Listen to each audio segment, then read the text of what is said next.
Indingate ndekandeka asindingate popanda inu osindingate ndekandeka sindingate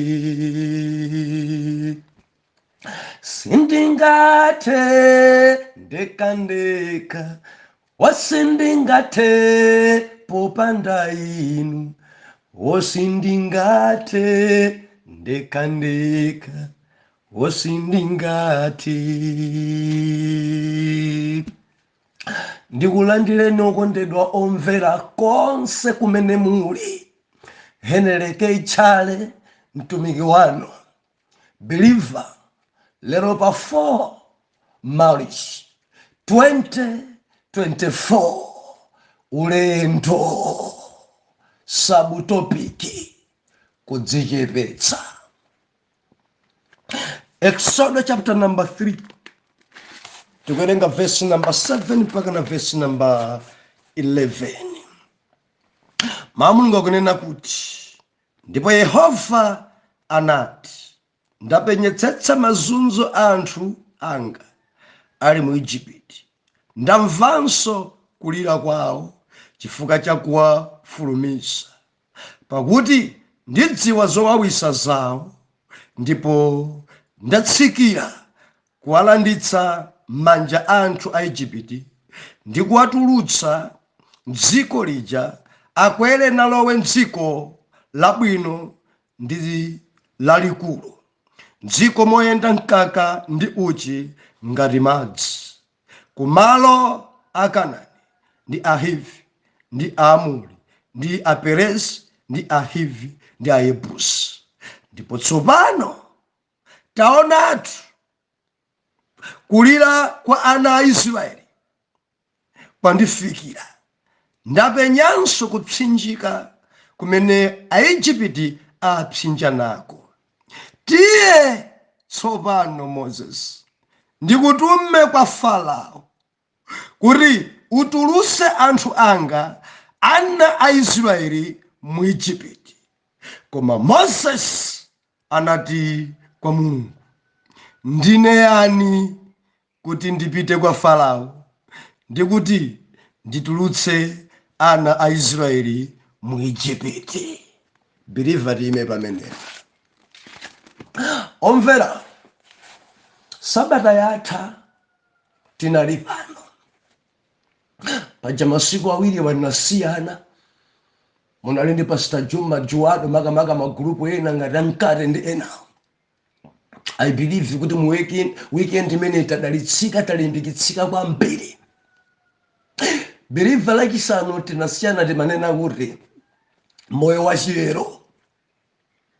Moses ali kuphiri, Moses ali mchipululu, Moses aweta nkhosa, Moses aona zodabwitsa kutchire, chitsamba chikuyaka koma sichikunyeka. Chitadabwitsa Moses chitsambachi. Believer ena calling. Mulungu adamwitana Moses pogwiritsa ntchito chitsamba choyaka koma osanyeka. Moses anachita chidwi, adayandikira kuchitsamba kuja Mulungu adayamba kulankhula. Believer amalankhula ukayandikira, amalankhula ukachita chidwi, amalankhula Jehova akaona kuti ameneyi amva. Ndakuti Moses akuyandikira kuchitsamba choyaka, Mulungu adamulankhula, Moses vula nsapato zako, malo amene upondawa ngopatulika ngoyera. Akuti pompo Moses adavula nsapato zake kuti ayandikire kuchitsambako. Adavula Moses nsapato, adazisendezesa kuyandikira kuchitsamba choyaka. Believer, sabata atati manena kuti moyo wa chiyero Mulungu afuna kwambiri chiyero. Dziko langa Afrika endi masiku tili nawo ano, machalichi alipwilikiti, maminister alipwilikiti, anthu sauchedwanso kuyambitsa yake.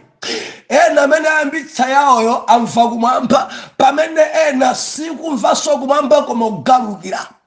Pali pwirikiti endi maina biliva maina amachalichi titati tichite kwalemba. Iniyo mutati mulembe maina nokha mukhoza kulemba maina amachalichi 2000 nokha pamenepo. Maina ndi pwirikiti, mitengo yonseyi idatchedwa maina. Miyalayi ni maina amachalichi, mitsinjeyi ni maina amachalichi, mapiri ni maina amachalichi. Bora nikungutchola kachingerezi kakuzimuku uku ndikumaliza kundi chimtengo china chake chalichi chakwana kalekale.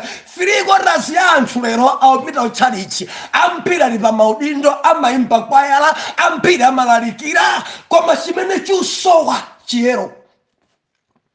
Chusowa chiyero. Anthu opembedza ali akuda, anthu opembedza akuchita phada, anthu akupembedza ali mzibwenzi, anthu akupembedza akupanga chinyengo, anthu opembedza akuyenda moyo wa uchimo ali ndi ambuye awiri. Amapembedza Satana, akupembedzanso Yesu, amapembedza dzimangwala, akupembedzanso Yesu. Masiku ano biliva dzadzadza idzidzi, anthu akungopita kuchechi kangofunako maubale. Mwina ine nkumwalira kapena anangawa ndidzatani nawo, ndidzisonkhana ndi anthu pa mtundapo kuti mwina dzika ndivuta ndigwire pa mkono. Moyo wa chiyero kulibe. Anthu opempherako makuledzera kopsa masiku ano, anthu opempherako malima mitala masiku ano, anthu opempherako panga viwelewele masiku ano, anthu opempherani mamuna wa mwini masiku ano. Achita dziona kuti banja la uyuyu idangosokonekera, adangolandiratu. Nkazi sheka ujakharani vanu ndachita umbereka kumbuyo ita kunjesa ndikunjesa. chamwini chiyelo chavuta masiku ano. Moyo wa chiyelo ukuvura.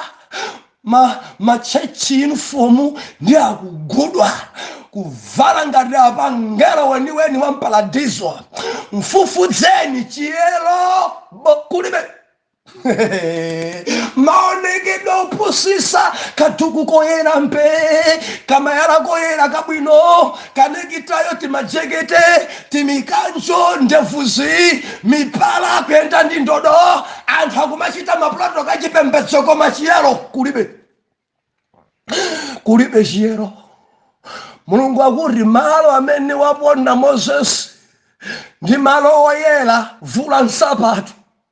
Sitingathe kulankhulana uli ndi nsapato, sitingathe ife kumvana uli ndi nsapato.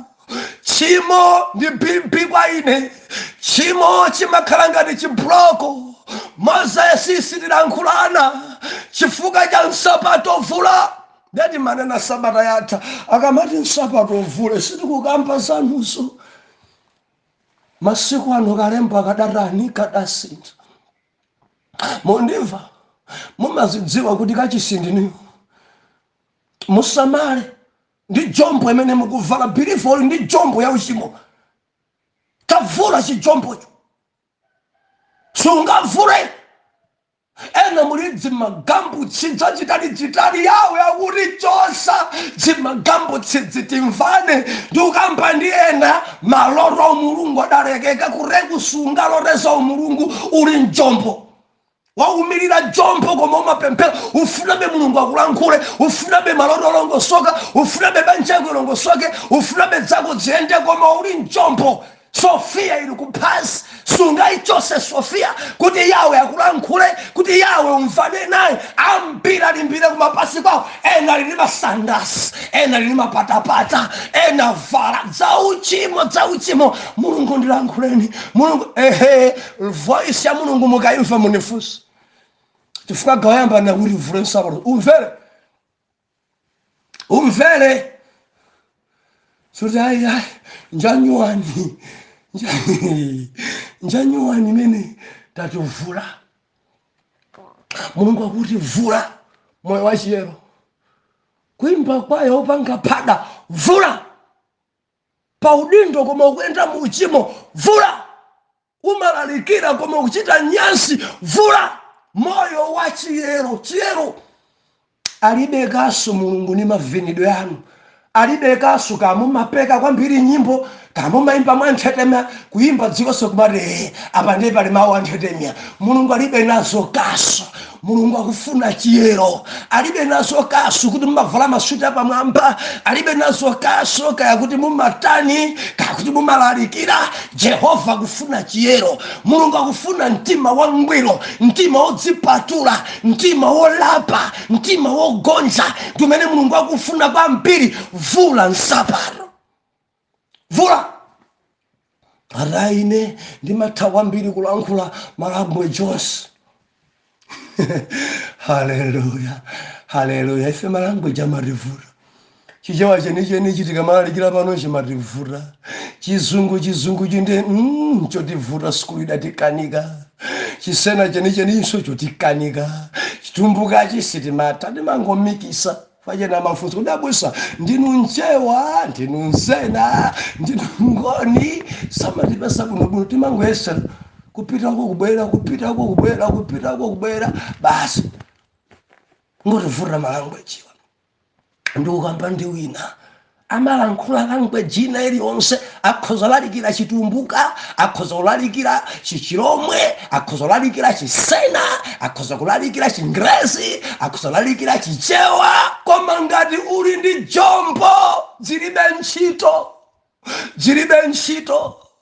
Olodzima chita kukoma bwanji ukamalalikira mu chizungu, koma ngati uli ndi jombo zilibe ntchito. Vula kuti Jehova akulankhule, akuyendere. Ndikunena ndi atumiki ambiri kulankhula ndi Mulungu kudalekeka, maloto a Mulungu adalekeka, mavumbulutso adalekeka, amangoyendera nzeru zawo ndilisekwerere. Vula jombo yako kuti wamve mfana Mulungu. Moyo wa chiyero. Mulungu akufuna chiyero, mtima wangwiro. Haleluya. I believe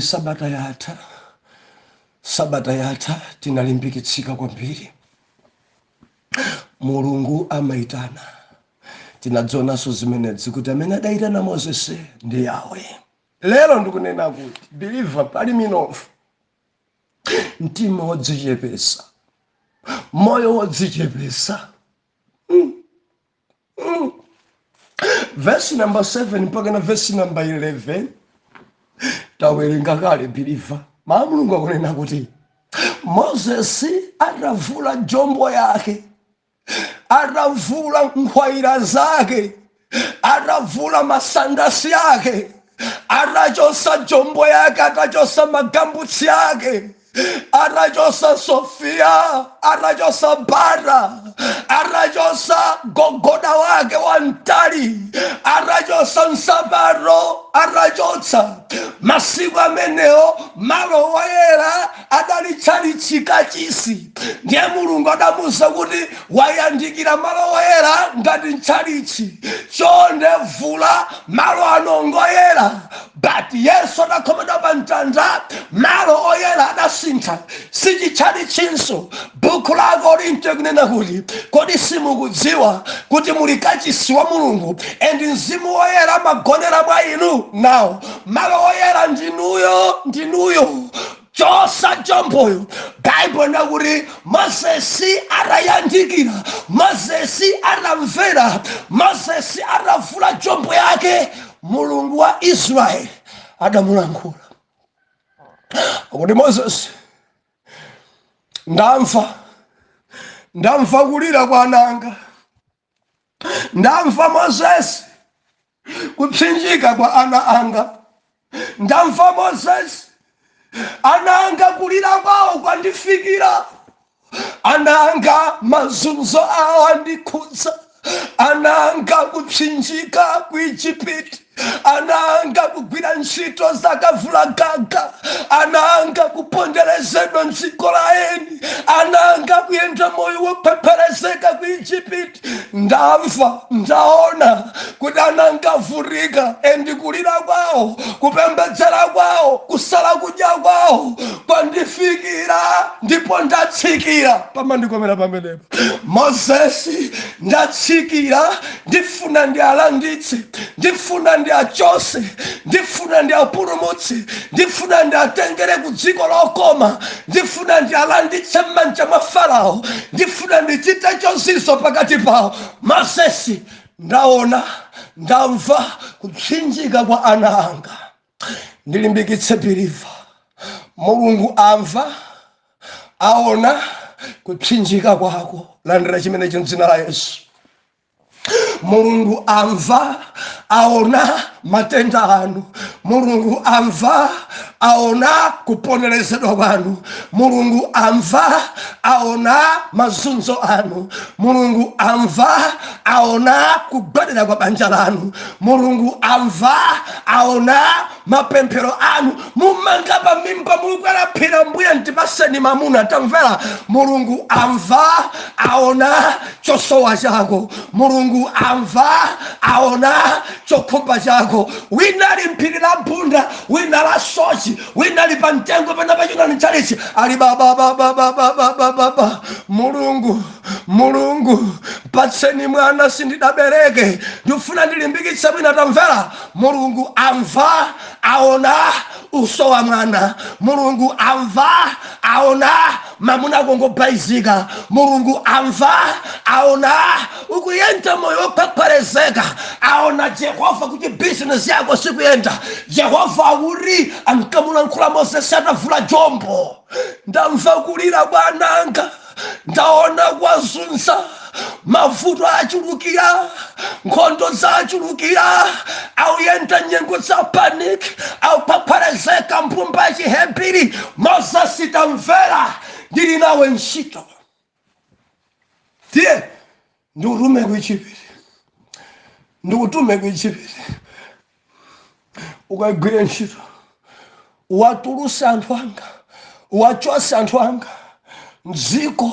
mdziko la Igupto. Atulukemo kuti ambe kundipembedza, ambe kundilambira. Moses, ine ndakonzeka. Bilifa nkuti nthawi izizi mkulu uyuyu zaka zake alaundi 80. Mulungu akumtuma ali mzaka 80. Jima ndidabusa zipembedzo zina amene akalamba, amene inu kutumikira yawe kulibe zaka. Aya zaka zachuluka, abusa akamakhala zaka 70 akoneka ngati ngokakamira. Mulunguyo ntchito ya Mulungu samagwirani munthu, amagwirani Mulunguyo.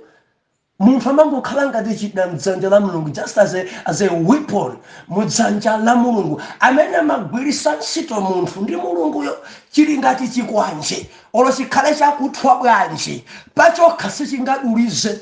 Zimasoweka wina chigwirise ntchito chikwanjecho, kandi khasu kandi nkhwangwa. Imagwira bwino nkhwangwayo ngati munthu akuigwirisa ntchito. Nkhwangwa yakuthwa kwambiri popanda wina woyinyamula kukaduliza mtengo sugwa, chifukwa nkhwangwa payokha simachita kanthu. Kama ndimvesa kaya kutanthauza kuti mtumiki wina aliyense, kandi nyamata, kandi gogo, kandi amediamu, ngati Mulungu ali naye, ngati Mulungu akugwirisa ntchito, akhoza chita zamphamvu, zimatengera yawe mgwirise ntchito. Zozizwa zikhoza chitika. Inu nkumadabwa, agogo wakupanga zimenezi, agogo wakugwira morere, zimatengera kutsogozedwa ndi kugwirisidwa ntchito ndi yawe. Umachita dziko nkumadabwa kuti kodachita ndi akulu amene wa yawe akakhala nawo.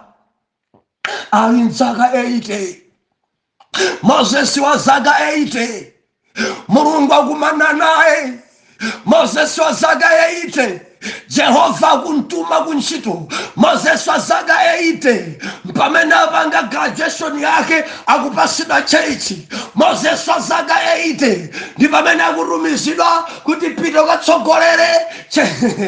Itakhala mipingo ya lero ikamulandira kaya. Mipingo ina imalandira atsogoleri, pabwera mtsogoleri watsopano. Mwana wanga wina malandira mbusa wawo dzulo. Dati ndikhala busy leti kulandira abusa atsopano. Ndererekeze mukumona munthu ndi gogo zaka 8. Kuyenda ali ndi ndodo. Mwina maonedwe apa. ndenkumati kodi akusinodiwo mauti tumizira gogo banku minayi amene achoke maonekedweru au munthu mchoncho komasodziwa kuti mkati mwache muli akatundu apamalo. Ndimafuna ndichenjeze ana oyera mtima.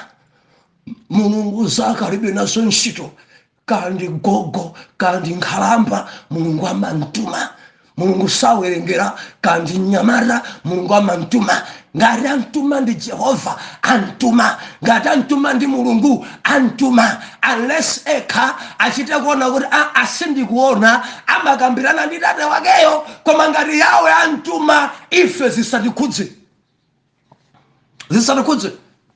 Ena mafuna chosedwa mu mpingo ina chokani mwakalamba chokani mwakalamba inu mukuchita musa choka akalamba iye mwini ake sadaone kuti akalamba inu mukuchita kunthamangisa kuti akalamba. Mupona ba sizidaliso za uzimu ya zidalowa kuthupithupi zidalowa muchiyembekezo chita choka ndi zidatengera kupemphera kuti akulu wakhalebe mpaka napano tsogolera.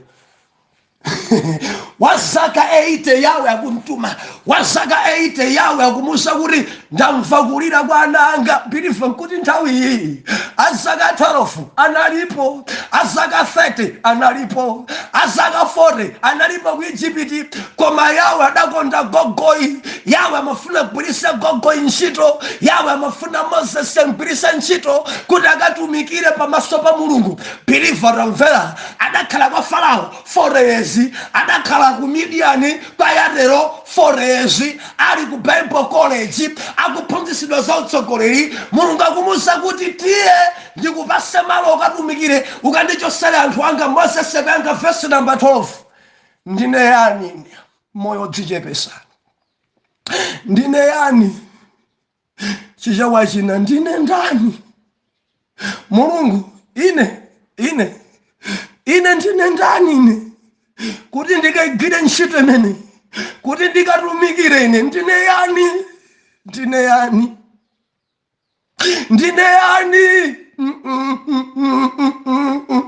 bwanji mutatuma ena asukulu yawo, bwanji mutatuma ena abwino kwambiri, bwanji mutatuma ena aliko mkokale, bwanji mutatuma ena kutekupirifa munthu amamtenga ku chipululu kuntumiza ku Egypt, kuti ku Egypt kokuli Maisraeli kale. Mondimvaka chifukwa ina zimadabwisa mukuitana mbusa kuchoka komwe kukumalawi kusafiri kumalawi kudzatumikira ife kuno. Believe takumana nazo zimenezi. Mungaitane mbusa wa kumalawi nkubwera kuno ku South Africa nkudzabariza anthu. Ife tili kuno akamange maukwati konkuno, ife tili konkuno angamaphunzitsa anthu, ife tili konkuno pausweka moyo wangu dzichepesa. Believe mphatso zosiyana tonse ndi atumiki adatipasa magawo osiyana. Akabwera achalero, akabwera enawo kandi akambiri, akabwera kandi agama, akabwera kandi andanawo, akabwera ndi Alex Sambani Lolani. Ali mphatso zosiyana ndi achale, ali mphatso zosiyana ndi agama, ali mphatso zosiyana na George Saiti Phiri, ali mphatso zosiyana ndi ena. Believe Mulungu adatisenza katundu olekana. Chingofunika kudzichepesa kulola pamene enawo abwera. Pitani mukasonkhane nawo, pitani mukakhale pansi mukamve mavumbulutso amene Mulungu apasa. Inu mukugwiritsa ntchito side ina, alendo onse akamabwera amabwera ndi side ina. Wadzodza onsewa, watuma onsewa ndi yawe. Dzichepese. Ena sapita misonkhano yanzako banja li akulalikira ndi akuti ine sindingapiteko ya adaitana akambiri ine sindipitako ya. Haleluya. Adaitana Chitsonga ine sindipitako ya. Adi Juano ine sindipitako. Adaitana Njanje ine sindipia. Muchedwa naso dzichepeso phunzire zambiri. Moses akuti ndine ndani ine kuti munditume ine. Mulungu ndine ndani ine. Amazimva kusayenera. Moses amamva kusayenera, amamva kuti iyeyo sangachite kanthu. Moses akudzichepesa, moyo huu kusoweka. Ndilizokhwelele. Dzichepeseni. Dzichepeseni kuti Yawe aulule zambiri. Dzichepeseni kuti Mulungu apereke kuthandizirani. Dzichepeseni kuti Jehova kupaseni chochita. Dzichepeseni Mulungu akakurumani. Koma marukurukuwa, kudziyenerezaku, kudzipopaku, kudzimvaku, kupangisa kuti mutumikire nokha, mukakhala okula mtima, mukakhala moyo waukulu, mukakhala wa marukuruku, Yawe amachoka pa makusira wekha chitchalichi, amachoka Yawe kukusira wekha chikwayala. Dzichepese, ndunena ndi nzanga umayimba kwambiri. Dzichepese, ndinene ndiwe spiritual daughter, uli ni mphatso. Dzichepese, ndinene ndinu adzitumiki. Dzichepeseni kuti Mulungu aulule zambiri pa utumiki wanu. Dzichepeseni. Moyo wodzichepesa usowa. Akangoimba bwino anthu kumuyamikira banja lifeyo, music kuchimake ndikonoko. Moti tikamayimba sizocheza. Timangona ena saimba ife tikaimba papa kana kuti china chake makwatamba mveka ma entertainment. Pamene ena samaimba bwino. Mulungu akusiya. Dzichepese nena kuti Mulungu amatithandiza. Sindine kanthu popanda Mulungu.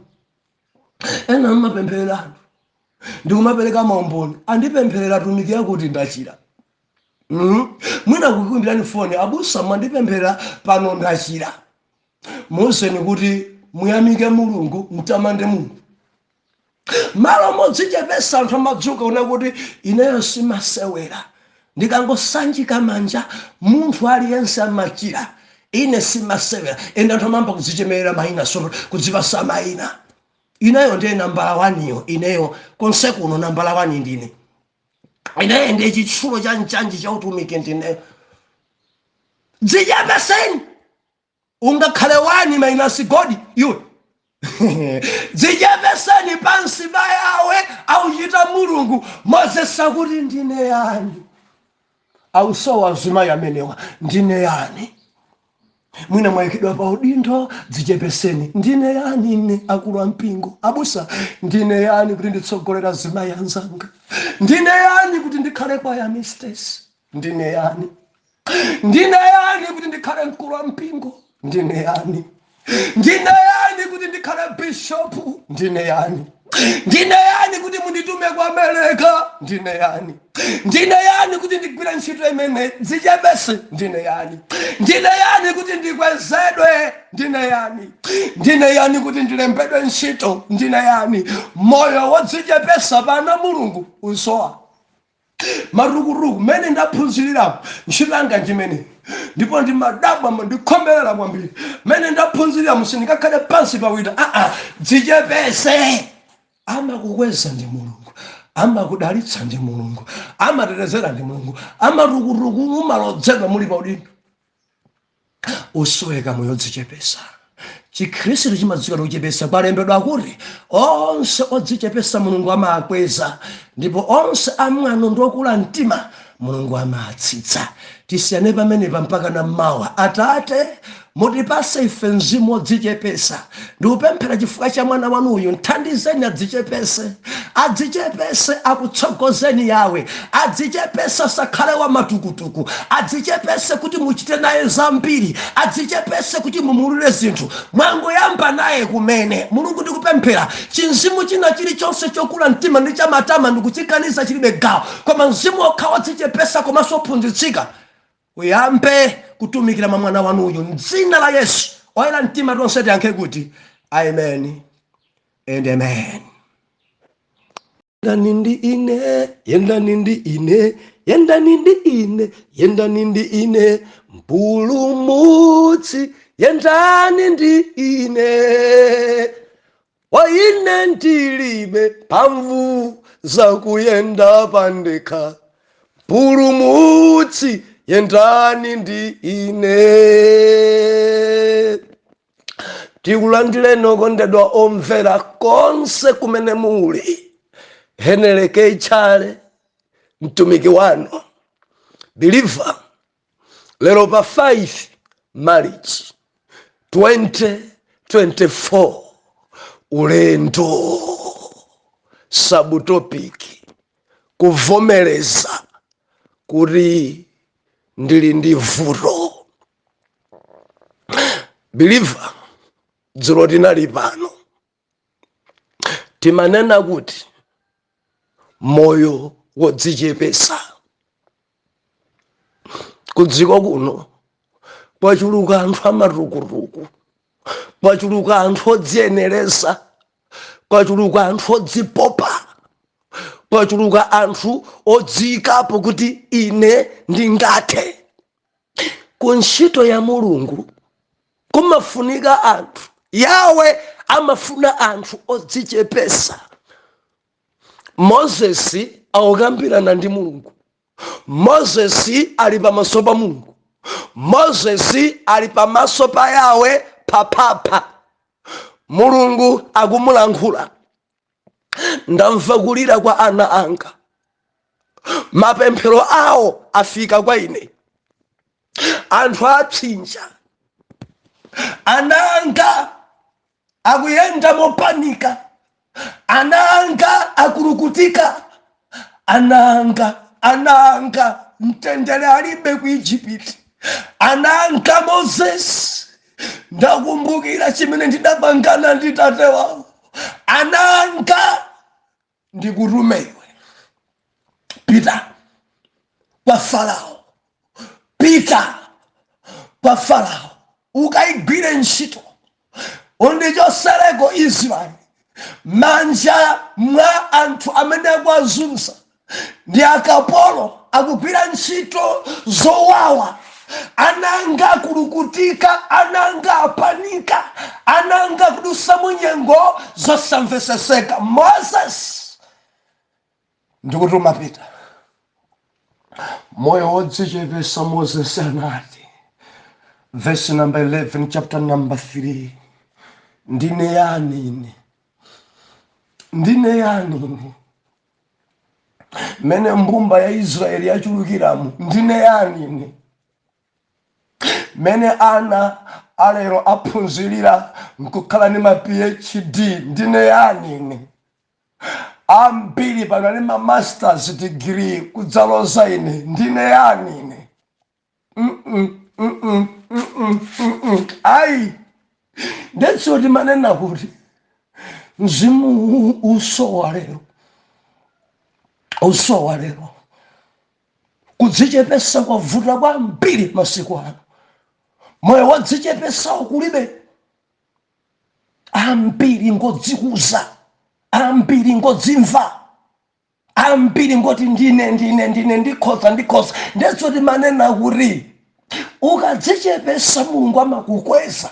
Ukadzichepesa Mulungu amaulula zambiri. Ukadzichepesa Mulungu amakupasa mphamvu zina. Koma ukangoti ine nditha Mulungu amakulekerera. Kurekwa ambiri Mulungu adalekerera.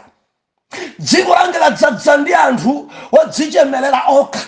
Ine ndine nambala 2 ndine ine ndine nambala 5 ndine maina udzipasa okha odzida kuchichemerera. Ine ndi mwala ena ndine chitsulo ena ndine chinjanji ena maurumikiro amene. Ndi Mulungu amakulekerera ndi umwala wako kuti uchite ndi umwalawo. Chita ndi amakhala mbuyo. Ndimati ndilize kwerere okondedwa omvera. Ena amene adzuka odzikwezawa musamaganize kuti onseja Mulungu atuma. Ndinene pano usamakopeke biliva kanekirayo. Usakopeke ndi chinkanjo choyera. Usakopeke ndi chilichonse chimene chikuchitika. Iwo ngona m'malemba onse amene Mulungu adayitana amakhala odzichepesa. Onse amene Mulungu adadzusa mbewu yodzichepesa imakhala mkati mwawo. Ukadzampeza munthu marukuruku, ine ndimapempherera munthu, ndikangopemphera munthu amachirira. Ndekuti ndiyedi ndi mizimu yakunyanja amachita zimenezo. koma ngwazi za Yehova ana yawe amadziwa kuti chachitika ichi chifukwa cha Mulungu. Amamuza wochirayo, lemekeza Mulungu, lambira Mulungu, chifukwa ndi amene akuchiritsa. Mundimva na Mulungu. Musamapite kwina kulikonse ya mudzibwera kwa ineyo. Kwina kujayayi koma kwa ineyo ndi genuine. Ineyo ndi kuti ndine power ine. Ineyo ndi pano ndi machiritso kale pano. Moti mkono wangawo mukuona ineyo ndi machiritso kale pano. Pena kuuzula mkono nkudzauyendesa mmwamba mungati mkono wa Mulungu nkudzauveka. Mukuona chozizwa chimenechi, mukuona chimenechi, kenako mukulankhula naye kudzakusowani, kenako nkudzakupezanisoni. Mukuona iwo ngodabwiratu kuti izizi ndi zakunyanja zakumidima izi, moti ukapusa uzijoina maloto ako asintha. Kuchira kwacho kumakhala kwa temporary. Kuchira kwacho kwa temporary zijatu za masiku walengeka. Akakhala kuti ndi mwana watengadi mimba ochokera konko, kamwana kache kamadzakhala koipa, kanjoka kamwana kumango dabwa kakuyamwa kukuluma bere, kumango kuluma bere magaza cho kumango iwo kumadabwa kamwana kantundu wanji kamene kakuluma bere chonchi. Koma kaka ngono kwa mbiri ukaona masoli piu tiana tina tochokera kunyanja bilifa dzuchitika idzi ukadabwa kamwana kangono dzochitika dzakedzo kodi akaka kachokera kwa yawe. Ambuye atithandize. Tili masiku ovuta kwambiri, masiku ovuta kwambiri. Zina zizooneka ngati mimba si mimbayi. Mabanja ina amene kwapeza kumene kwa mabanja ina ndachozunza kumadabwa nawo. Wina ndilankhula kuti woye ndidakwatidwa ndi chinjoka cha munthu. Chinjoka cha munthu. Ambuye akuthandizeni. Moses akuti ndine yani. Dzichepeseni ana Mulungu. Ndiyamika Ambuye mumayimba bwino. Dzichepeseni kuti voice akupasani ndi Mulungu. Usati mpaka na kunyoza ena. Ineyo si masewera. Siningafanane ndinalensi. Olo maremu adafaja ine sangafanane na. Mauanga. Sema masewera. Kulibe pansi pano kulibe. Mukutanthauza ja. Dzichepeseni ngati mumavina dzichepeseni, kamalalikira mudzichepese, kamuli ni mphatso za machiritso Mulungu amagwirisani ntchito kuti ena achire dzichepeseni. Kaya zozizwa zikuchitika mu utumiki wanu dzichepeseni, kaya ndinu olemera dzichepeseni, ndikuti dzichepeseni. Kaya mwakwezedwa udindo dzichepeseni. Dzichepeseni pansi pa phazi la Mulungu kuti Mulungu ameneyi akukwezeni. Koma kudzikuza marukuruku mwano kudzipopa Mulungu amakuphesa, Mulungu amakutsitsa pompo anthu nkudzadabwa nawo wa uratha urasakala. Ambuye akulankhuleni. Ndimafuna ndikulimbikitseni. Mukudziwa ndinu daliso kwambiri inu ku ministry yanu, ndinu daliso ku church yanu, ndinu daliso pa gulupu pano, ndinu daliso. Pempho langa dzichepeseni. Luso imene muli nayo ndi yawe amene akupatsani, ndipo Mulungu akufuna dzichepesa akukwezeni. Ndipitirize kulankhula chonchi. Zimene mukuchita pano zonchiyambi chabe, Mulungu ali nazo zambiri zotakugwirisani ntchito. Maluso amene muli nawo lerowa nkuyamba chabe, kotero kuti anthu adabwa nanu mchaka chomwe chino kumapetoku dzikuchitika dzadzukulu kuposa zimene mukuchita panonse. Ndi ukamba ndi wina mumayamikidwa kwambiri. Ena ndinu chilimbikiso pa gulupu, ena muli magulupu angapo ndithu ndinu dalitso. Ndikulimbikitseni dzichepeseni, khulupiririkani, khalani pansi pa phazi la Mulungu. Mulungu angoyamba chabe, pali zozizwa zambiri zoti achite nanu. Mulungu amene afuna atukule banja lanu, autukule moyo wanu, ana anu akhale pamwamba. Pempho langa dzichepeseni, mtumikireni, musabwerere mbuyo matukutuku. Yawe ali mdzambiri zanu. Ndionereni pa Moses. Loleni lero ndiwerenga mabuku awiri. Tiwerenga Genesis, I mean Exodus, komanso tiwerenga buku lija la Isaiah. Lero tikuli minofu. Tunena kuti kuvomereza kuti ndili ndi vuto. Kuvomereza kulola kunena kuti ine ndili mvuto. Ichi ndiye chimene chasowa kwambiri masiku ano. Ambuye atithandize. Loleni kuti ndiwerenge chapter 3 verse number 12. Ndiwerenga mojojo pala chapter 4 koma mongolumpha kungotenga minofu. Verse number 12. Jehova kuti, ndipo iye anati, ine ndidzakhala ndi iwe, ndipo ichi ndi chizindikiro cha iwe chakuti ndakutuma ndine. Utatulutsa anthuwo mu Igupti, mudzatumikira Mulungu mphiri pano pa phiri pano. Ndipo Moses anati kwa Mulungu, onani, pakufika ine kwa ana a Israeli ndikunena nawo, Mulungu wa makolo anu wandituma kwa inu, ndipo akanena ndi ine, dzina lake ndani? Ndikanene nawo chani? Ndipo Mulungu anati kwa Moses, ine ndine yemwe ndili ine. Anatinso, ukatero ndi ana a Israeli, ine ndine wandituma kwa inu. Ndipo Moses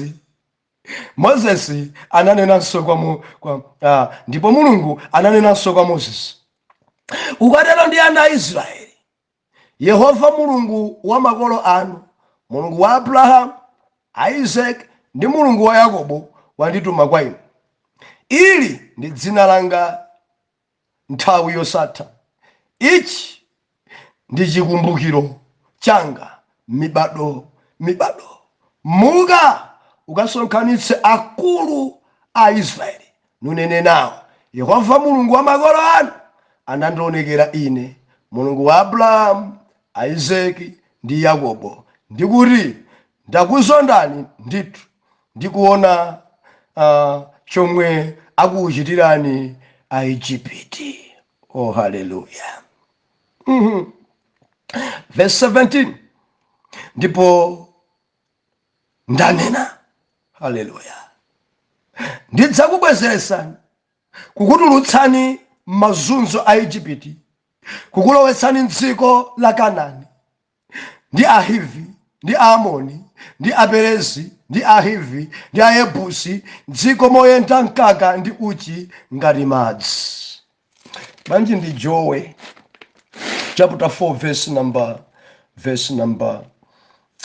10. Chapter 4 verse number 10. Mojowa tumenemo. Ndipo Moses anati kwa Yehova, Ambuye, ine ndine munthu wosowaponena, kapena dzulo, kapena kale, kapena chilankhulire inu ndi kapolo wanu, pakuti ndine wamkamwa molemera ndi walilime lolemera. Koma Yehova ananena naye, adampangira munthu mkamwa ndani? Kapena adalenga munthu wosalankhula ndani? Kapena wogontha, kapena wamaso, kapena wakhungu? Sindine Yehova kodi? Ndipo tsopano muka, ndipo ine ndidzakhala mkamwa mwako ndikukuphunzitsa chomwe ukalankhule. Koma anati, mverani mtumiki Mose, Ambuye, tumizani pa dzanja la iye amene mudzamtuma. Pamenepo mkwiyo wa Yehova udamuyakira Mozesi, ndipo anati, nanga Aaroni Mlevi m'bale wako si alipo kodi? Lakita ima pamene pandipite buku lija la Isaiah chapter number 5. I mean chapter number 6. Isaiah chapter number 6 verse number 5. Masomphenya a Isaiah verse 5. Bible nakuti, ndipo ine ndinati, tsoka kwa ine, chifukwa ndathedwa, chifukwa ndili munthu wa milomo yonyansa, ndikhala pakati pa anthu a milomo yonyansa, chifukwa kuti maso anga aona mfumu, Yehova wa makamu. Hallelujah. Believer, ulendo mulendowu pausoweka mzimu ovomereza kuti ndili ndi vuto. Ulendowu kuti liyende bwino uvomereze vuto lako. Ulendowu kuti zitheke vomereza kuti uli mvuto.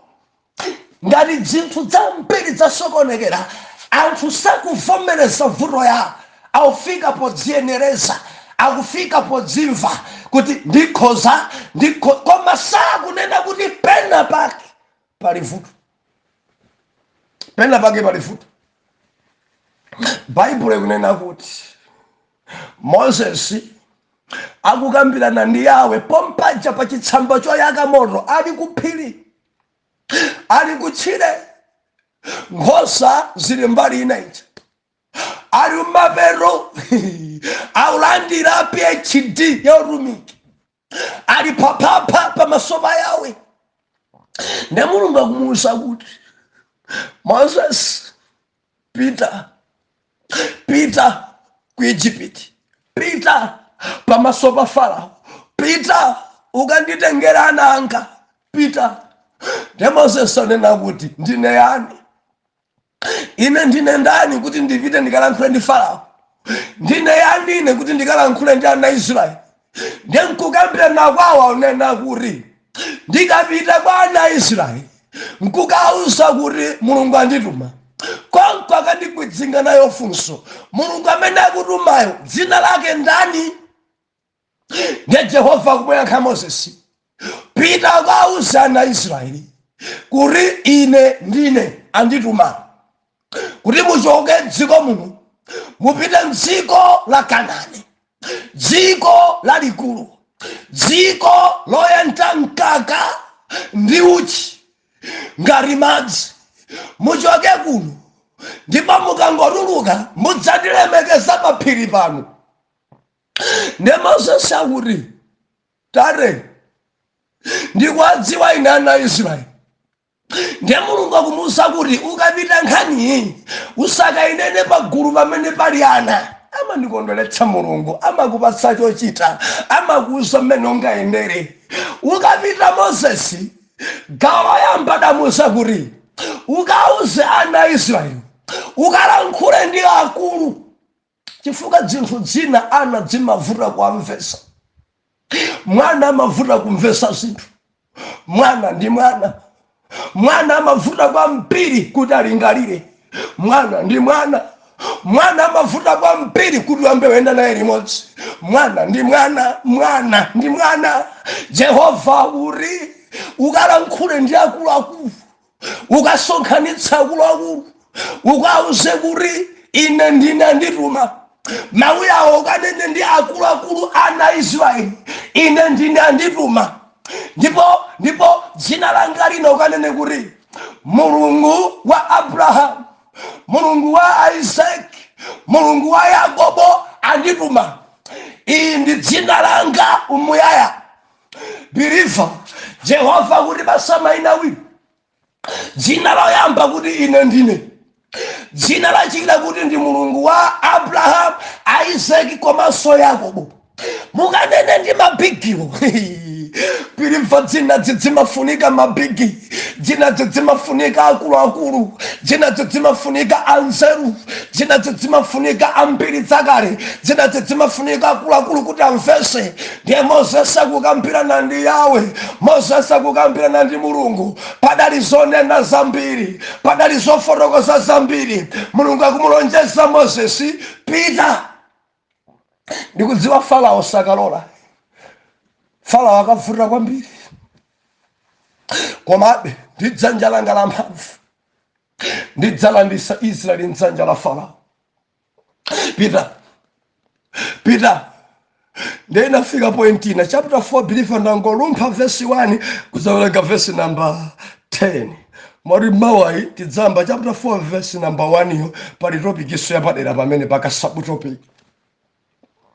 Ndiye Moses akumuyankha Mulungu pepani. Mulungu atamuwuza zambiri. Ine ndili ndiwe, pita Moses. Ndiye Moses anakuti Mulungu tumaniko ne munthu wina.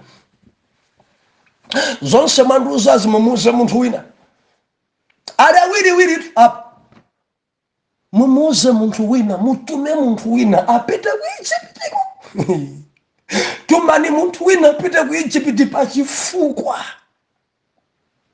mkamwa mwanga kamwamo kunena kumandivula kuyankhula kumandivula tumani munthu wina ndili ndi vuto pakamwa chibwibwi ndili ndi vuto manenedwe ndili ndi vuto sindingatonena mfarao mene mayambira kunena muja ine kuti santesi tuluke pakamwa panga pampavuro manenedwe amandivura kuti ndinene kuti mulungu andituma pakhala kanthawi mulungu zinditengera nthawi ife nabale angawo akandithamangisa akandichokosa sikumveka abale anga na Israeli tikavutanaso meseji yanga kuti tuluke mafunika wina ziphatikiza manenedwe yanga ngofoira lilime langa njolemera mkamwa mwanga muli mvuto yawe tumani wina yawe sankhani wina lilime langa bilifa tikunena kuti kuvomereza kuti ndili ndi vuto Moses avomereza ndili ndi vuto chibwibwi bilifa sindikudziwa ngati kumanapo kalembe ya chibwibwi ine ndikudziwa mmodzi mwa iye ndakumana nawo koma mmodzi mwa iye adafika penapo ndikhudza kwambiri kumamveranso chisoni ndipo wachibwibwi musamampasa nsangamoni muloleze kupasani moni poyamba ndinuyo chifukwa mukayamba ndinu munzunza kwambiri kuti akuyankheni chifukwa akamati akubwera kuti amakhala lilebe kale akonzekera kale mumtima mwacha amachita ngati achita kututumuka akakufika mbuli bwanji ndikuti pomwepo ni mungankha hati libwinuke basi koma mukayamba ndinu nzanu mpweya wache akonzekera kuti muli bwanji ndenu kunguyamba kuti muli bwanji kuti asinthe ina mene ndidamuonayo ndidakumana nayeyo ndidakhudzika machita kumenya mwendo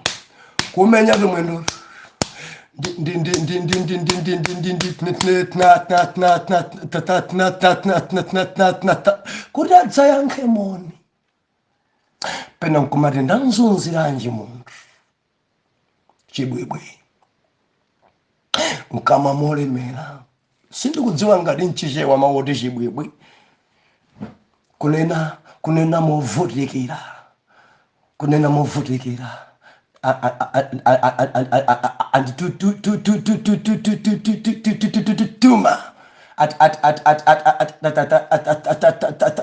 zimaveka chonchi ndakumana wangapo koma winayo maso kutseka simatenda bwinoyi Moses akuti ndili mchibwibwi sanabise ndili ndi vuto sindabise ndili mvuto yawe sindikatha kulankhula ndi Farao sindikatha kulankhula ndi abale anga sindikatha kulankhula pali vuto paine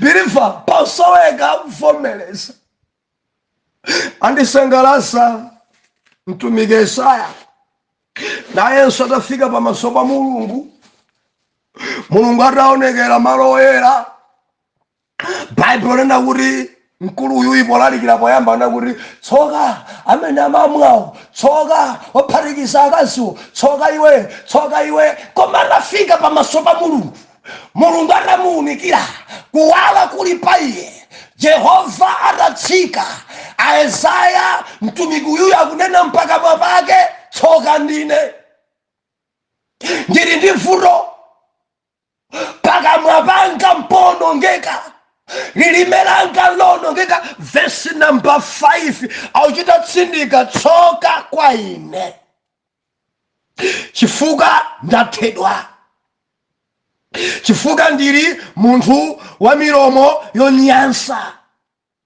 ndikhala pakati pa anthu a milomo yonyansa chifukwa kuti maso anga aona mfumu.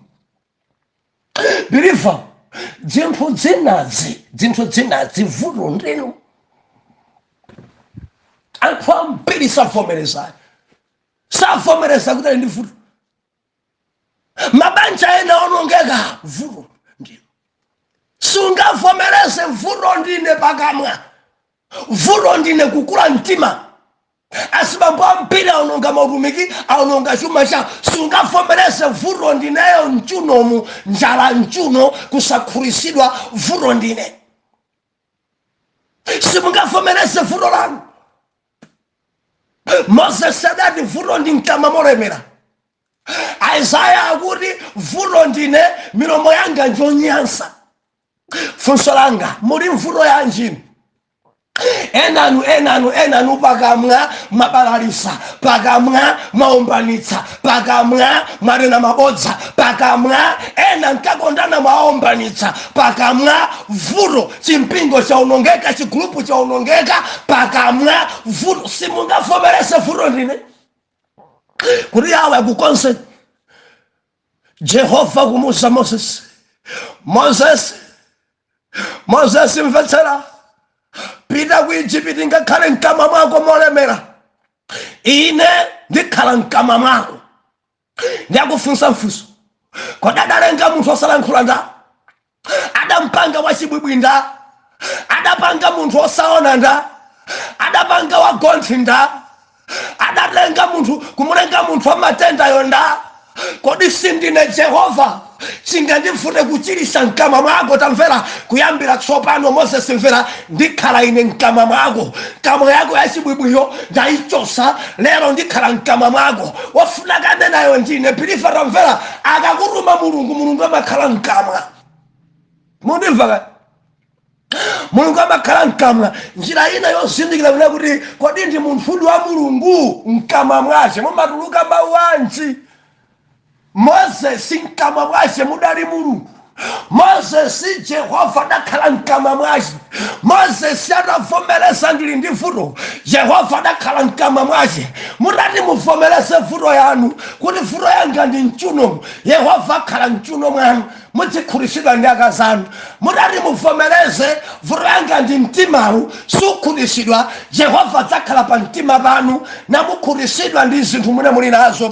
Mudati muvomereze kuti vuto yanga ndi masowa, ndikangoona siketi ndiye kuti basi sindimafuna kupirira, Jehova adzakhala m'maso mwanu kuti diso lanu lidzona molongosoka. Mukati vuto ndi khutu, Jehova adzalowa mkhutu mwanu kuti zimene zidzilowa zizikhaza tanthauzo. Mukati vuto ndi m'mimbamu, Jehova adzalowa m'mimba mwanu nalongosola m'mimba mwanu. Mukati vuto ni mwendo huu, Jehova adzalowa mwendo mwanu.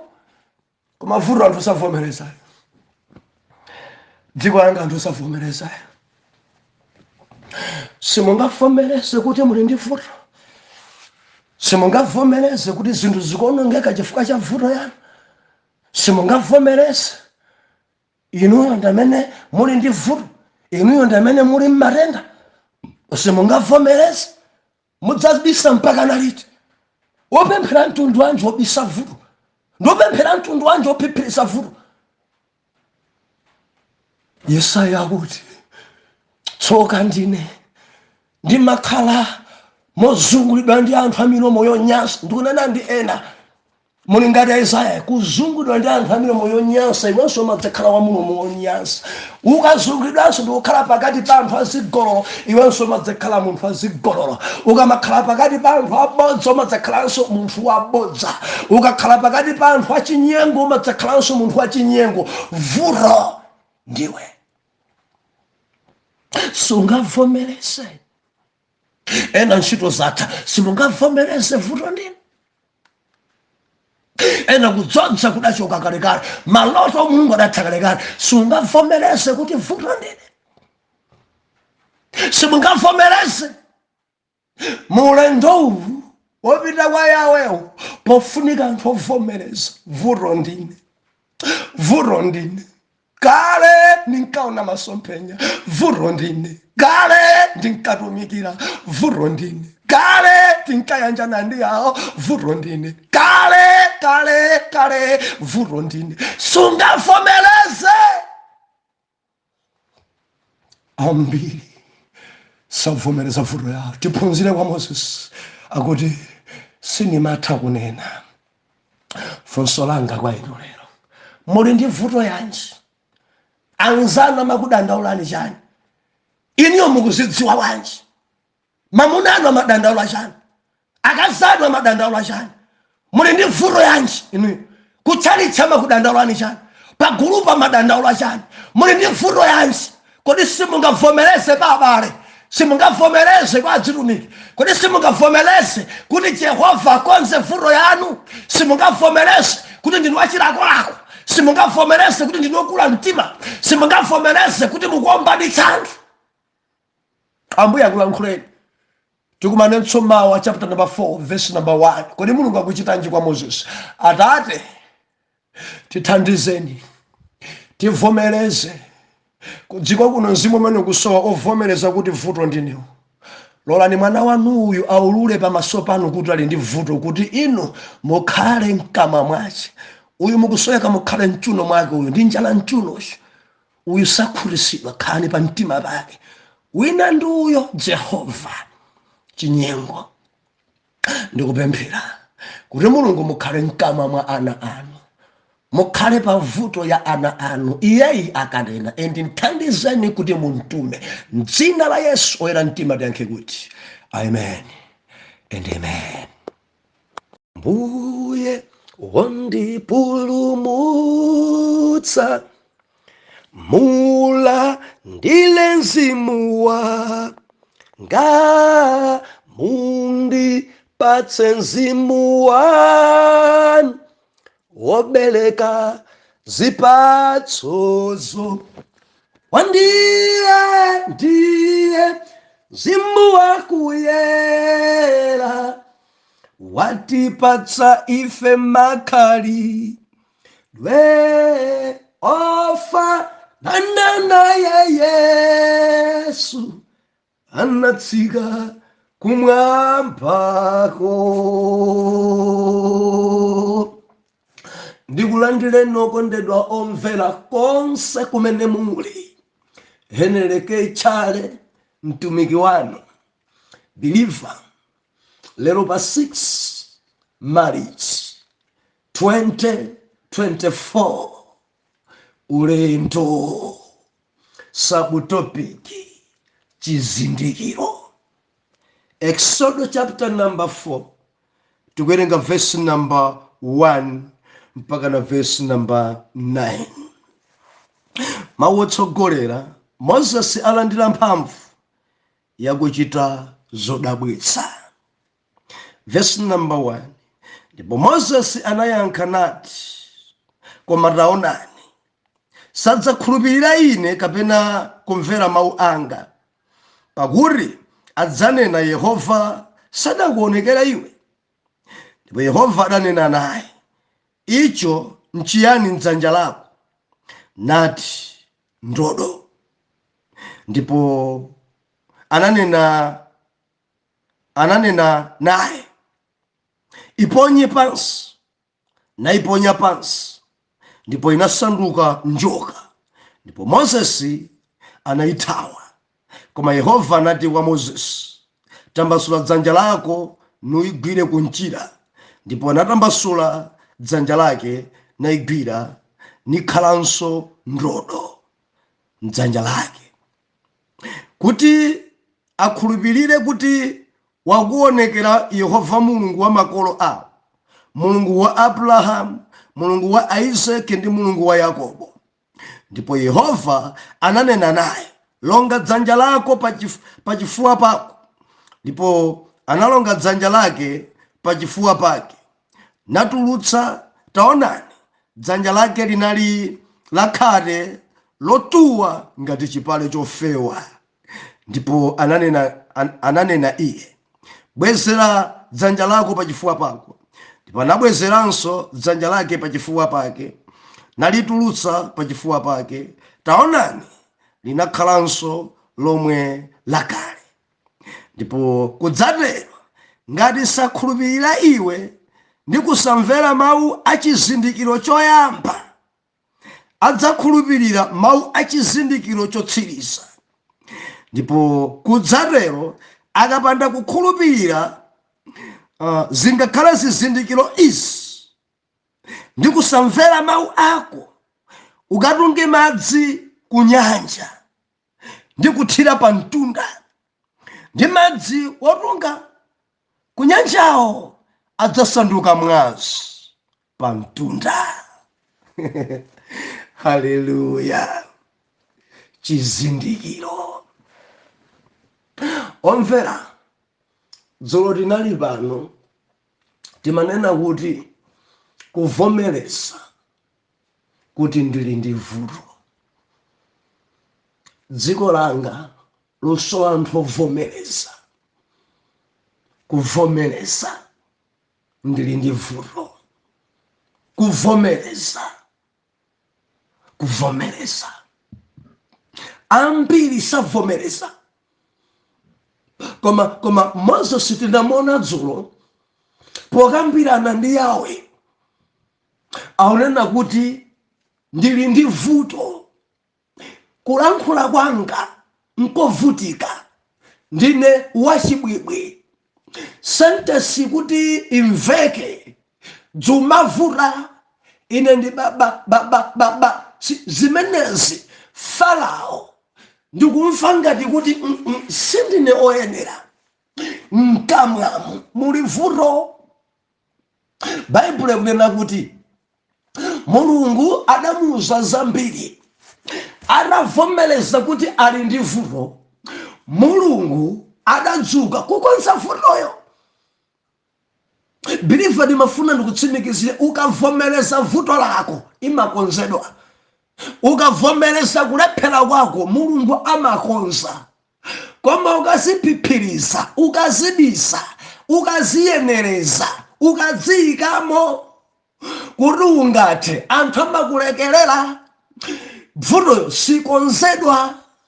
Ndeti matsindika dzulo nena, ine vuto yanga ndi iyi, Mulungu akukonze. Akanena Moses kuti mkamwa mwanga molemera, kunena kumandivuta, ndine wachibwibwi, kuti ndipereke moni ndimavutika, ndine wachibwibwi. Wina andifunse kodi mwakumanako ndi ngolo, kuti umuyankhe kuti ngolo ndakumana nayo ndi ntchito.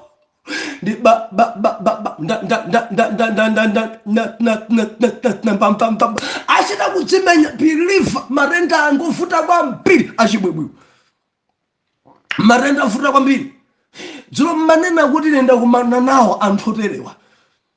Biliva dzimene ndionena dzinzono sanditsotse chibwibwi ni matenda ovuta kwambiri. Ena mudakumana nawo koma ochepa. Alipo kudziko kuno achibwibwi iniyo kumazimvera chisoni. Ndamfunsiranji za ngolo kuti munsiyenso onga ngati mwanchita chipongwe. Nzanu mudzampeza maso atseka kalekale afunabe apereke kunya kuti ngolo ndakumana nayo ikoloka pa mtunda. Koma mawu amene wakuti atuluke mwana Mulungu ndi vuto. Ndiye atafotokoza vuto pamaso pa Yawe. Jehova adali Mozesi adalenga mkamwa molemeranda, adalenga munthu osaonanda, adalenga wagoti ndani. Tamvera, ine ndidzakhala mkamwa mwako. Mulungu adakhala mkamwa mwa Mozesi chifukwa Mozesi adanena kuti ndili ndi vuto. Buku la Ezaya udzadzulo adanena kuti milomo yanga injonyansa, nimakhala pakati pa anthu onyansa, milomo yanga sonyansa, inenso onyansa. Mudzamene chidachitika, Jehova adatenga khala ya moto adayotcha milomo ya mtumiki Yesaya. Adayotcha milomo yake, Mulungu adati kuti ndidzatuma yani. Pompo Yesaya adati popeza ndakonzeka, tumani ine ntchito ndikayigwira. Enjaba kutuma Jehova ukakonzeka pa vutoyo. Mulungu anadziwa ndithu zonadi ndi chibwibwichi zikavuta pamaso pa Farao, koma ndikhale mkamwa mwa Mozesi. Jehova adali mkamwa mwa Mozesi, ndiye kuti amene nkalankhula ndi Jehova mkamwa mwa Mozesi. Biliva, Mulungu amakhala mkamwa mwa atumiki.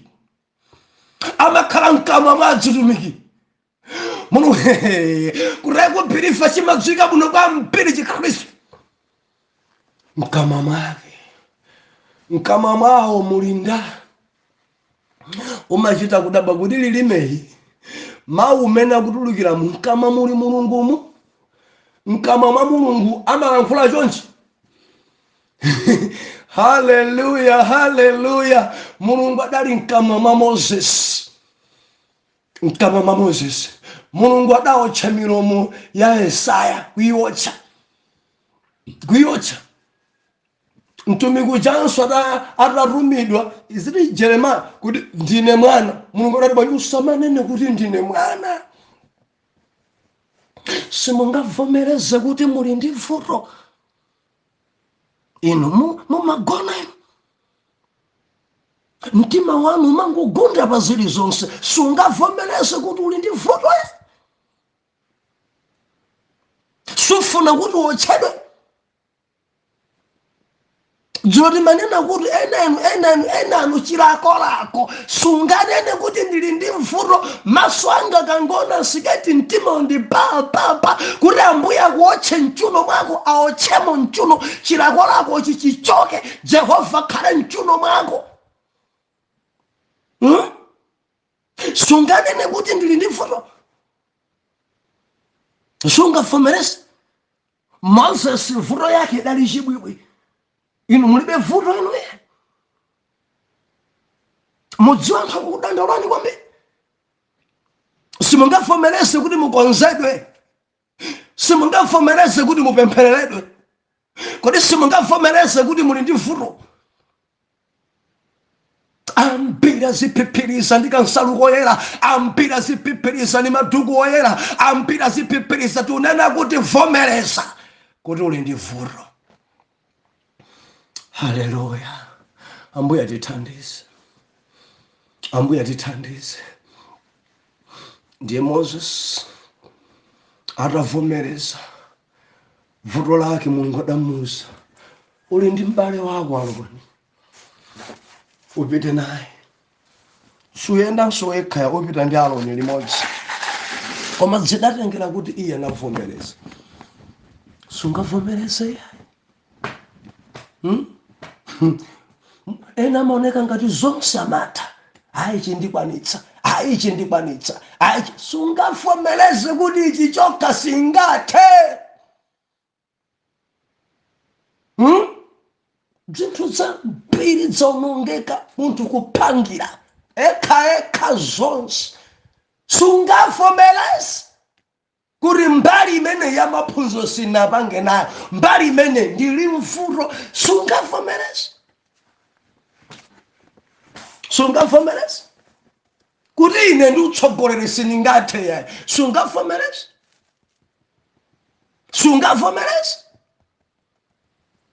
Koma chilichonse ndipanga nawo zosalira zake ntchito zikuonongeka, utumiki kuonongeka, mabanja kuonongeka. Anthu sakuvomereza vuto yawo. Ambuye atithandize. Lero tikunena kuti lero chizindikiro.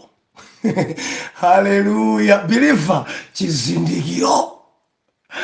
Amayenda ndi Yesu amaoneka. Amayenda ndi Yesu amaoneka. Amayenda ndi Yesu amaoneka.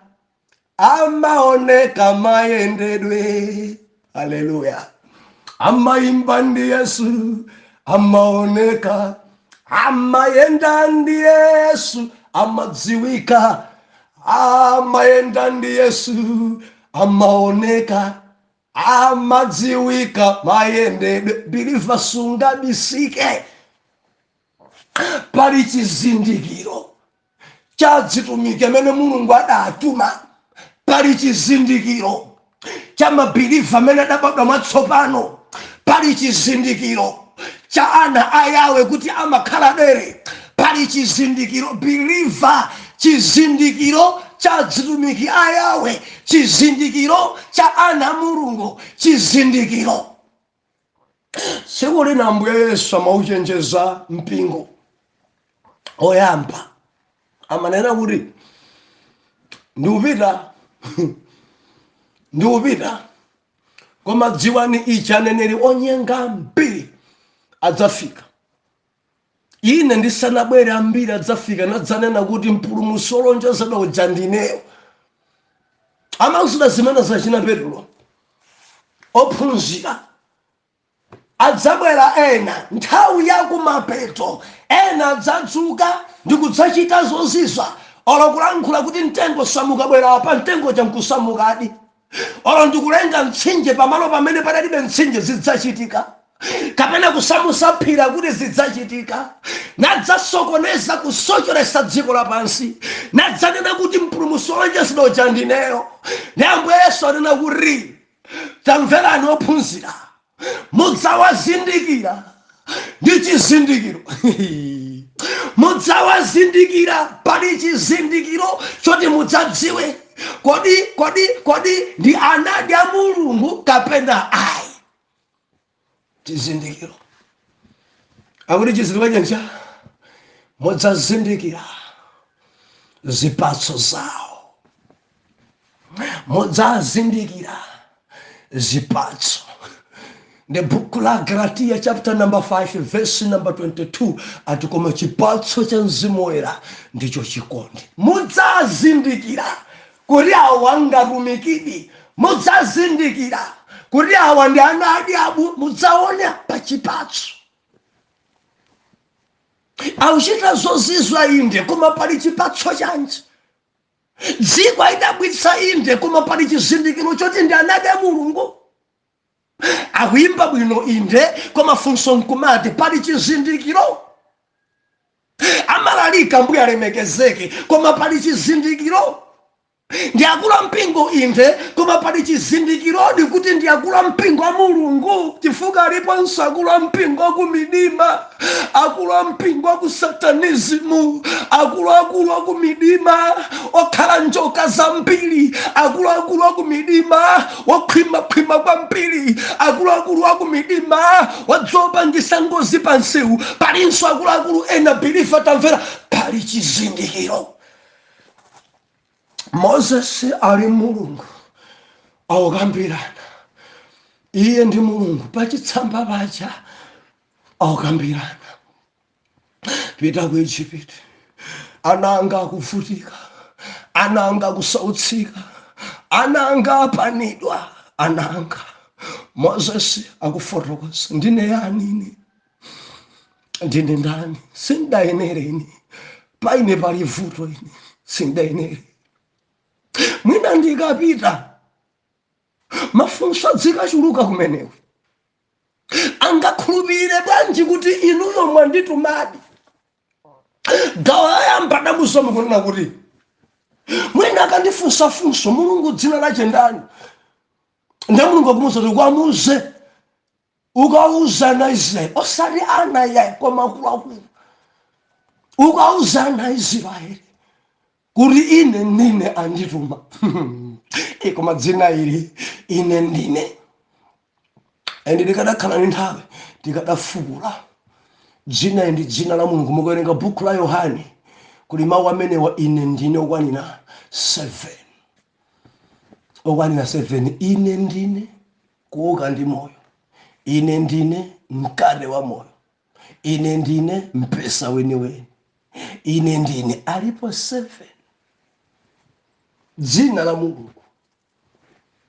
Wina mmene ine ndine khomo la nkhosa, ine ndine njira, choonadi ndi moyo. Alipo mawu amene wa 7 ndi dzina la Mulungu. Buku la Yohane mawu 7 ndi dzina la Mulungu. Ndakumuza Moses, ukauze mabigi ana akuluakulu kalankhule nawo kuti ine ndine andituma kuti ndikutulutseni m'dziko la ukapolo mupite m'dziko la Kanaani lalikulu, dziko loyenda mkaka ndi uchi ngati madzi m'Kanaani. Mutuluke m'masautso, mutuluke m'zopweteka. Dzina lina mukanene kuti Moses ukauze kuti Mulungu wa Abrahamu, Isaki komanso Mulungu wa Yakobo ndi amene andionekera, ndi amene amva pemphero lanu. awa ndiye dzina langa ndiye maina anga. Ukakanena maina menewa ukakalankhula ndi mabigiwo osati adzukuluwo koma mabigi akuluakuluwo akachimvesa chimenechi akachimvesa ndipo akakulandira. Peter for Moses amakumbukira amuna achacha kuti ndi apulumusa adandinenera pamaso pa Farao kuti ndapha munthu ndiye ndikauze kuti tiyeni uku amene ajakafumirizadi. Haleluya, haleluya. Ndiye Mulungu muza kuti Peter mtima wa Farao udzauma inde koma kudzachitika zinthu zamphamvu kwambiri kuti ndiombole ananga. Peter ndiye chapter number 4 believer ndi pamene Moses akutsindika mwina akakayikirabe ndikunena kuti simudanditume, mwina sakandikhulupirira, mwina sakavomereza kuti mwandionekera. Tare simikizirani za ulendo. Farao ndilibe naye vuto koma abale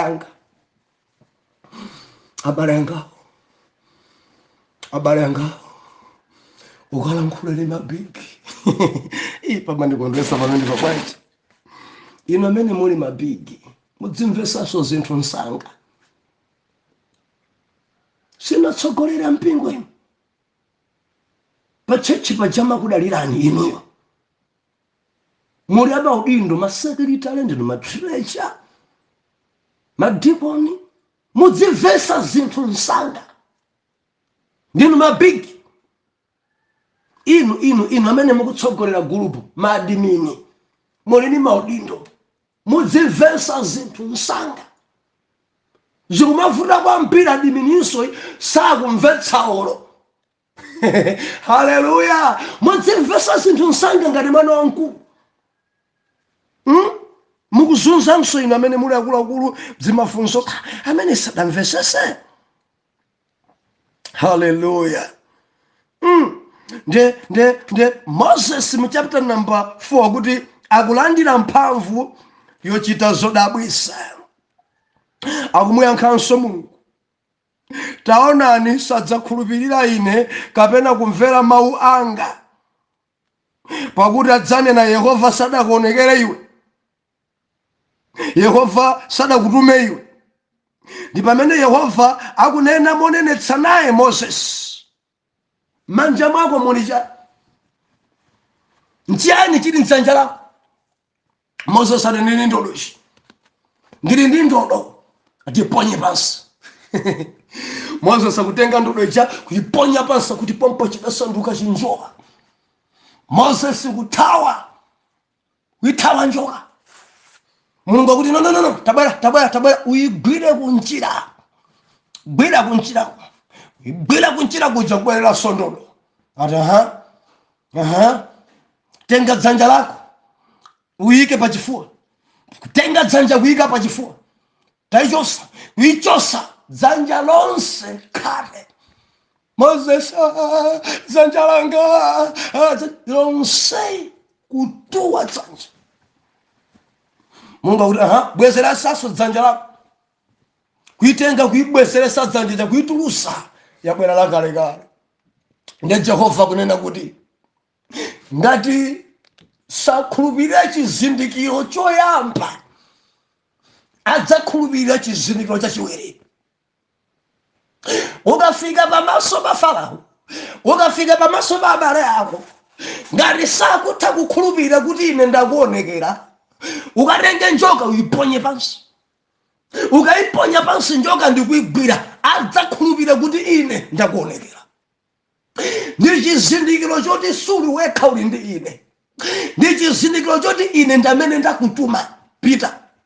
Koma ngati sakhulupirira ya njoka mwina sakaimvesa ya njoka, dzanja lako ukayike pachifuwa, ndipo dzanja ikasanduka yakhare ikatuwa mbungati chipale, adzakhulupirira kuti zedi zodabwisa zikuchitika izi ndi yawe. Koma ngati zizindikiro ziwiri zisakhulupirira, Bibona kuti upite kunyanja ukarunge madzi kunyanja ubwere nawo dzathire pa mtunda ndipo madziwo adzasanduka mwazi.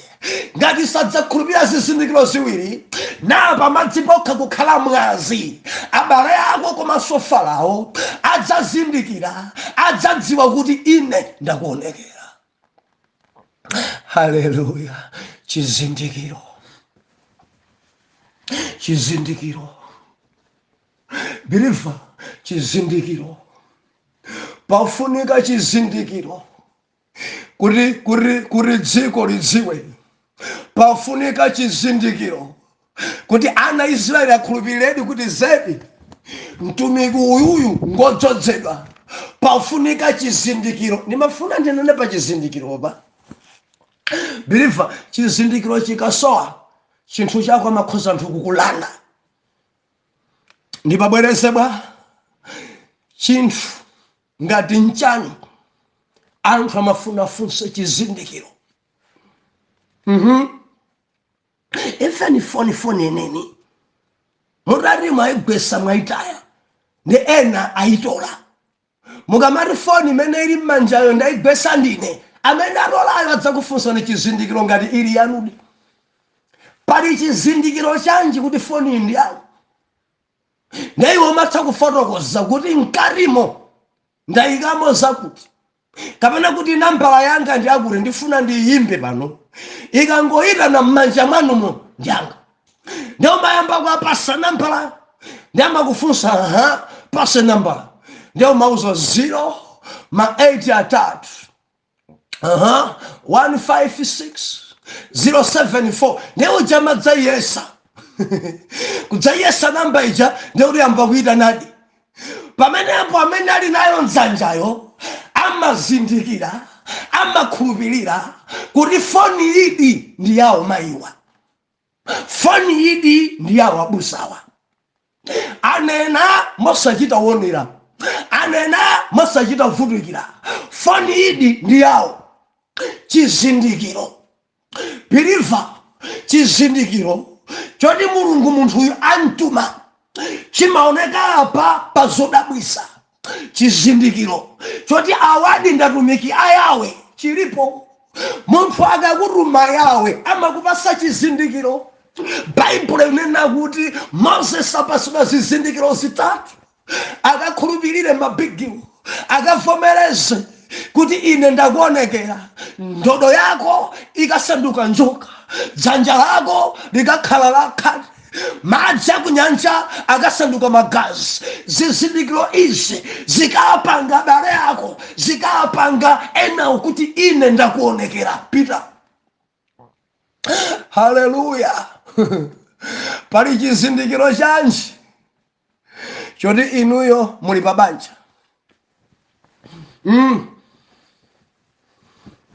Kuti uyu ali pabanja zimadziwikanso.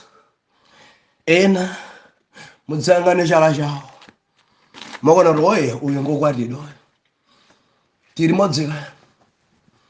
Haleluya. Chizindikiro, chizindikiro.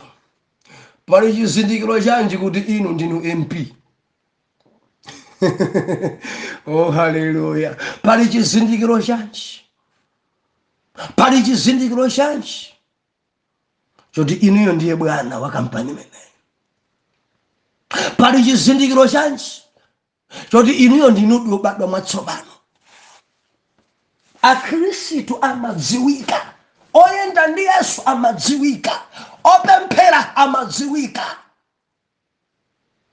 Oro mavalidwe ndi chizindikiro choti awa ndi ana Mulungu. Malankhulidwe ndi chizindikiro choti awa ndi ana Mulungu. Mapembedzedwe amadziwa kuti awa ndi ana Mulungu. Tsiku lina tili ndi overnight mtawuni. Pena ndikuti tawuni akabusa mukunena iti ndati mtawuni. Amene mudaliko mukumbukira tidali mtawuni. Tikupemphera. Ndipo dali kanyamara kena. Overnight itu. Ndakapemphera kati mudzina. Sadali kunenanso dzina la Yesu ye. Zache. Mudzina tata. Mudzina tata. Ush. Sitili naye limodzi uyu ye. netidadza mzindikira umapembedza ndani umalambira ndani mapeto wake adazindikira kuti ni mwana wa diabu adamba funa kunenera funa kuzunguza seshoni adamba kunena zache za mutu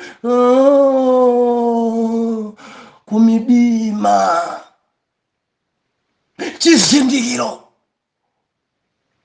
ana mulungu amadziwika ana mulungu amazindikirika believe tikamanena kuti abandimai yachigwirizano pali chizindikiro Yesu atipasa ife chizindikiro pali makhalidwe apadera amene mzimu amativeka chizindikiro ndimafuna nene ichi mulungu akakuruma amakuonetsera chizindikiro mwina chimodzi kapena ziwiri and zambirizo zimakachitika kutsogolo ndimafuna ndilengeze ku dziko langa ndilise khwerere ambiri amafuna kuti zozizwa zonse mulungu aonetsera nthawi imodzi Moses mulungu adamuwuza kuti pita adangoponya njoka ndikuyitola kukhala ndodo kenako dzanja lake nkukhala yachani yakhate nkukhalanso yabwino kenako chinacho akuti ukankakonko ukatunge madzi konko ngati sakhulupirira ziwirizi ukatunge madzi konko ukayike pa mtunda adzasanduka mwazi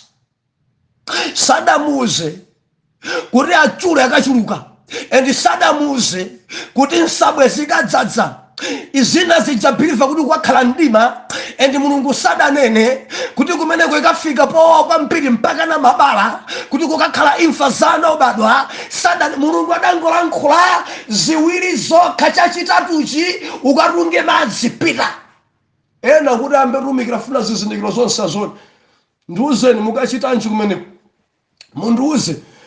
mundiuziretu konko odwala alipo angati mundiuziretu konko kuti makobiri ake ndi angati zozizwa zimachuluka ulendo ukauyamba zizindikiro zambiri zimachitika uli pa ulendo zodabwisa zochuluka zimachitika ulendo akayambika ukamauyamba kumene ulendo mulungu amakuza ziwiri zokha koma ukayamba kutumikira ukayamba kumvera pa mawu a mulungu ukayamba kusunga chiyero na uchita chimene mkamwa Yehova mwanena zimabwera zodabwisa zambiri pamakhala zizindikiro zambiri zozizwa zambiri zimaonekera ulendo ukayamba bilifa kurekusanga kuze kuti yamba kutumikira kutsogoloko nchakupasa galimoto amakuza kuti tayamba kutumikira ndipo ndikhala nawo pamene kutumikira pamene yawe autumiki wawo usweka choyendera tiri madzika ena adansiya mulungu amafuna kuti ayambe kutumikira zonse zikhalepo banja sindiyamba evangelism muyambe mandigulira zida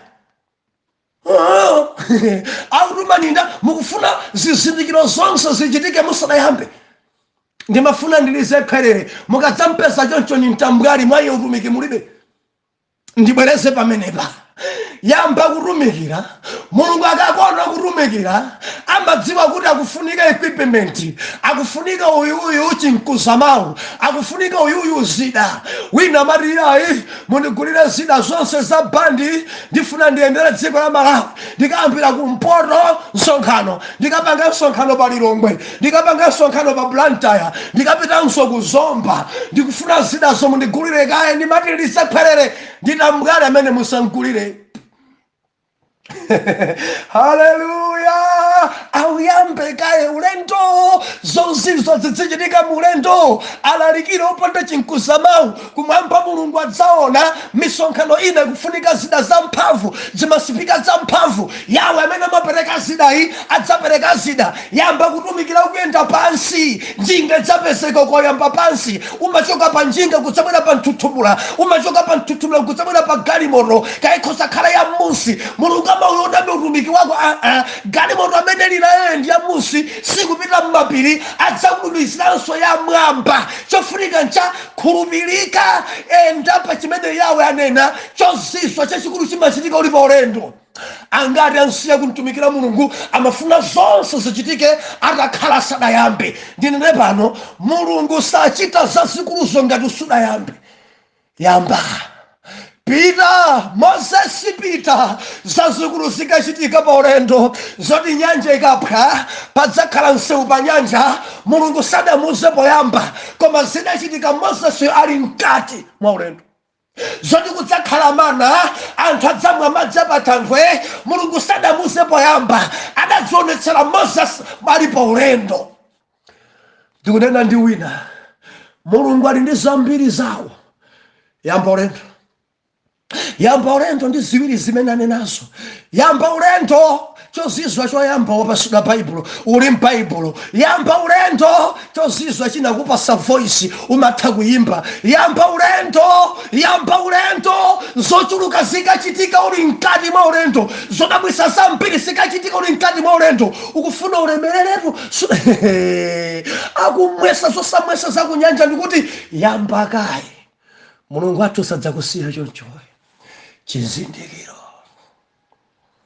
Chizindikiro mawa mundilondole. Atate zikomo, tili masiku ovuta kwambiri, pofunika chizindikiro choti ife ndi ana anu, chizindikiro chotitsimikizira zoti chinthu chinchatu,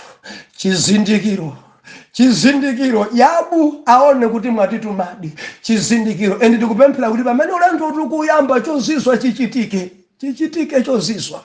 M'dzina la Yesu oyera mtima tiyankhe kuti amen and amen.